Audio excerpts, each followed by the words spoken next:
planet Earth. Or as the rest of the Omniverse call it, the Orb of Dreamers, the occupants of which spend so much time asleep and dreaming, their vast imaginations humming away, charged with creative energy.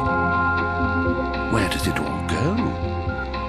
Up through a cerebroumbilical cord where it collects and melds with all the other dreamers' energy.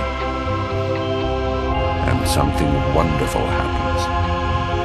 It forms a world, an ethereal dreamscape of adventure and possibilities, an abstract plane of beautiful wonderment just waiting to be explored.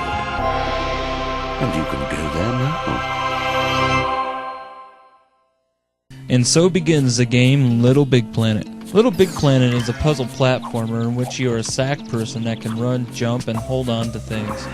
When you start the game, you go through a few tutorial levels, and from there you go on to the real levels. Most all the levels are very easy, and most gamers will move through them in no time at all. I beat them in about 6 hours, and to me that is pretty lame. When I first heard about the game, I was pretty iffy about it since it came off as a little too cutesy. But when going through the levels, I have to say that it was not cutesy to the point that it made it unplayable at all.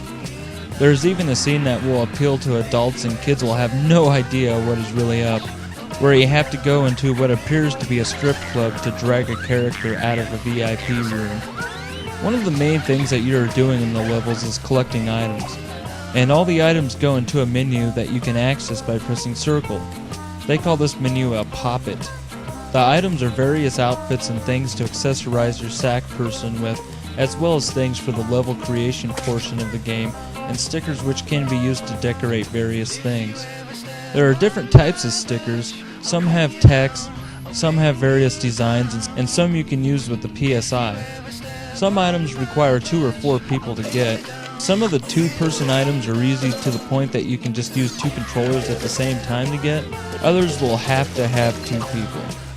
And the items that take 4 people to get are in the later levels. When you beat a level, it unlocks another level. And if you get the item that looks like a key, it will unlock mini levels. The mini levels are also very easy, or as they would say, easy peasy. When you want to select which level to play as, you are in your pod, which looks like a cardboard box with windows cut out on it.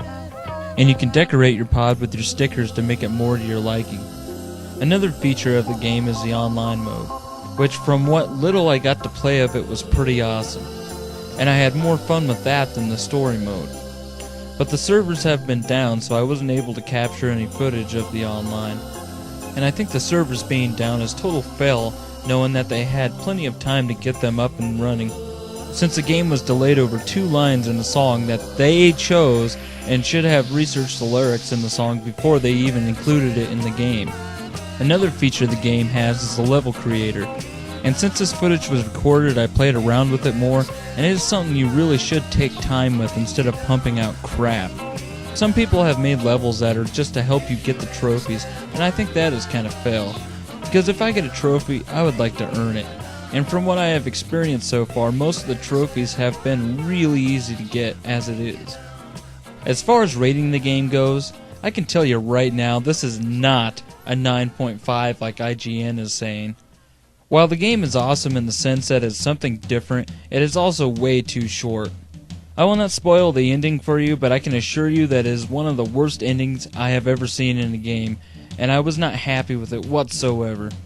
The end boss is the only boss that you go up against in the whole game, and he was way too easy. The graphics for the game are pretty awesome. But anymore, pretty much every game has awesome graphics, and so with that said, I give the graphics an 8. The sound is good, but there were sounds in the game that annoyed me, like the sound you get when you're on your last guy. Since the game really doesn't tell you how many lives you have, it instead will play this annoying sound when you are on your last life until you get to the next respawn point. Once you get to the respawn point, you get the lives back and the sound goes away. The songs that were recorded by bands were awesome, and my 2 favorites are the songs that have been playing in the background of this review. Those songs fit the game perfectly, but the other levels have very basic music that is very plain and common and don't stick out at all. so I give the sound a 6. The controls were set up well in some aspects but failed in others. I like how the jump, grab, and pop it were set up, but I did not care for the fact that I could not change the controls to how I wanted them. And the use of the D-pad for different facial expressions seemed pointless to me. And using the 6-axis feature of the controller for the hip and head movement also seemed pointless. And the ability to move the hands never had a use for me at all. This game also had an auto jump feature that allowed you to jump from things that were either behind you or in front of you, and sometimes it would not work properly, which tells me that the controls are kinda clunky. I am giving the controls a 5. There was just too many pointless features and flaws, and I think they could have done much better. The overall gameplay gets a 4. The game was way too short. The servers have only been up for like an hour since I got the game, and I'm sure they will be up sooner or later, but really all that will help you do is get the items that you could not get by yourself, and even then, who cares since you already beat the game? I mean, sure, they'll help you make cooler things in the level creator, but the level creator was not why I wanted the game. I wanted the game for the story mode. And when I heard there was like 50 levels, I thought for sure this game would keep me entertained for like at least a month. But I am already to the point that I want to sell it off.